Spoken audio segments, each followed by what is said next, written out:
Hey, brother. Welcome back to the Restored Man YouTube channel, where we help high performing men restore their peace, restore their power, and restore their presence so that they can heal shame, lead with love and strength, and embody their God given masculine greatness.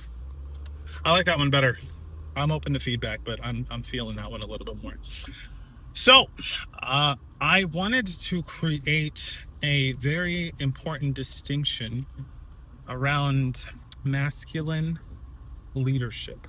Okay, that word masculine as well as leadership, they both lend themselves to being very misconstrued and being misinterpreted to the point where it creates a lot of confusion, and it makes it very difficult to embody when a confused mind doesn't buy, right? So a confused mind doesn't buy into the idea of masculine leadership either. So I wanted to create some clarity around that, so that you understand what I mean moving forward.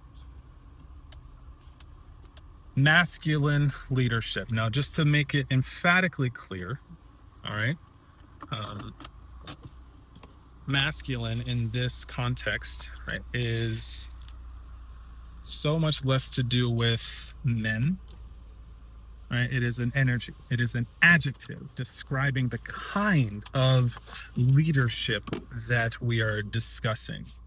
It is a kind of leadership that involves a specific kind of energy that feels very attractive to men. It feels very congruent, authentic, even, right? Men want to reach their potential. We want to be the fullest expression of who we truly are. And a part of that, like it or not, requires accepting and celebrating what we are. Okay, so much of personal development is about who we are, who we are, who we are, who we are. Well, guess what? You were created with intention and with design. You are what? A man. You've been put into a specific calibrated meat suit that has specific instincts and specific um, um, processes, right? And so um, that energy, masculine, let's talk about it for a second. When you think about masculine,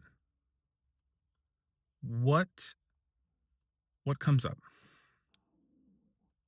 For me, hunger, because I need my protein intake. But um, what comes up? What comes up for you? Masculine. When I think about masculine, I think about a mountain. I think about how safe I feel around men who know who they are, where they're going, what their values are, even if they don't always like or agree with me, right? I think about the qualities of being immovable when need be, of being flexible when need be, of just being grounded,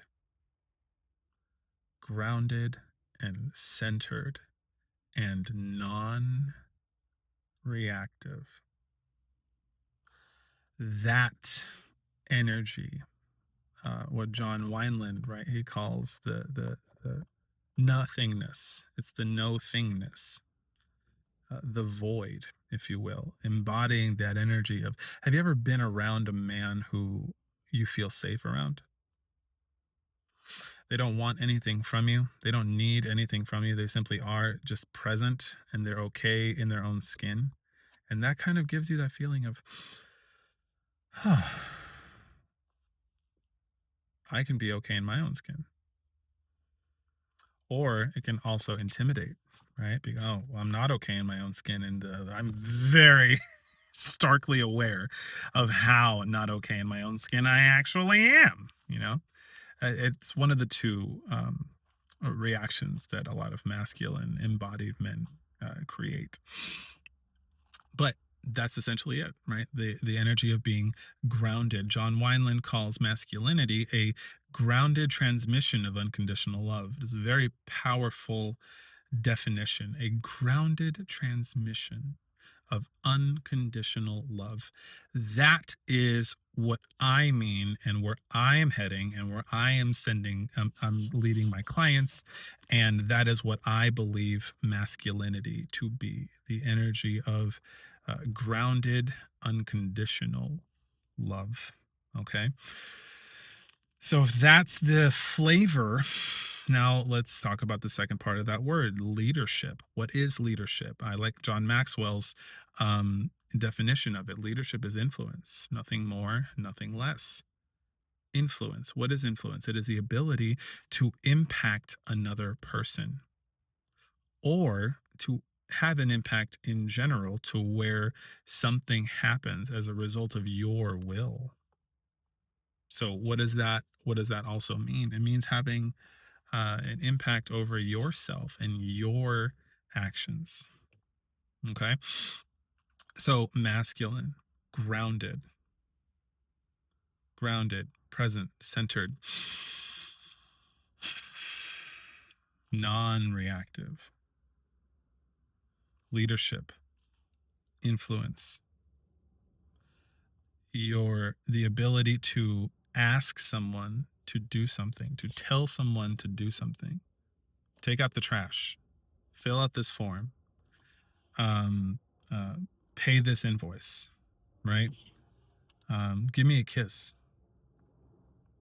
Okay, come here, give me a hug, make me a sandwich, right? All of that is influence. And when we leverage our leadership and when we navigate it in such a way that creates safety, that creates trust, I truly believe that you are operating in your divine masculine essence. What do we want, guys? We want to positively impact the lives of our children. We want to positively impact the lives of our spouses, of our employees, of our business partners, of our clients, of our customers, of our politicians, of our community, of the world around us. We wish to have a positive impact. If we want to have a positive impact, then you're going to need to make peace with the fact that you need influence. You need influence. And what is the most effective form of leadership? Example. Your ability to set an example of embodying your standards and embodying this energy, this energy that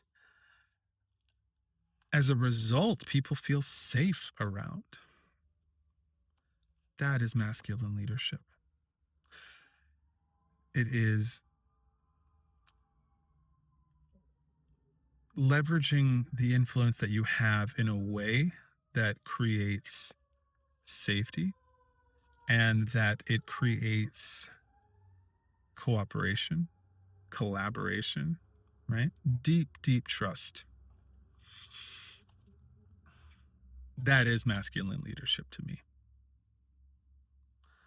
I remember telling my mentor, uh, one of my mentors, Jesus, Sanyika, I said, I'll follow you anywhere. He looks at me, why? And I just said, because you follow your own rules. And that's the kind of man I want to be. You with me? It's because you follow your own rules. And that is the kind of man that I want to be. How would it feel to have your son tell you that? And so, shit, how would it feel to have your clients tell you that? Your employees, your business partner, your brother, your father.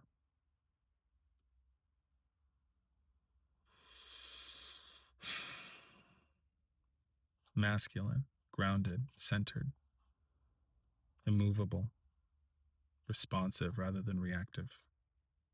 unconditionally loving, fully present. There's no one else in the room but the person in front of you. Leadership, influence. Now we're going to talk about all the different forms of leadership too. We're going to talk about self-leadership in this context, right? We're going to talk about being mastering ourselves and identifying our thoughts, emotions, behavioral patterns, and the way that we want to be and show up in the world, right? Because that requires that demands leadership, influence over the self, so that you can in fact set an example. But for now, I just wanted to share with you my definition of masculine leadership so that we all know what it is that I'm talking about, what we're going to be discussing moving forward. Masculine leadership, a grounded transmission of unconditional love so as to create influence that results in people feeling safe enough to follow your lead and to buy into your vision of what you see for your family, for your organization, for your life. All right. Now that we got that out the way, I'll see you in the next one. Lionheart out.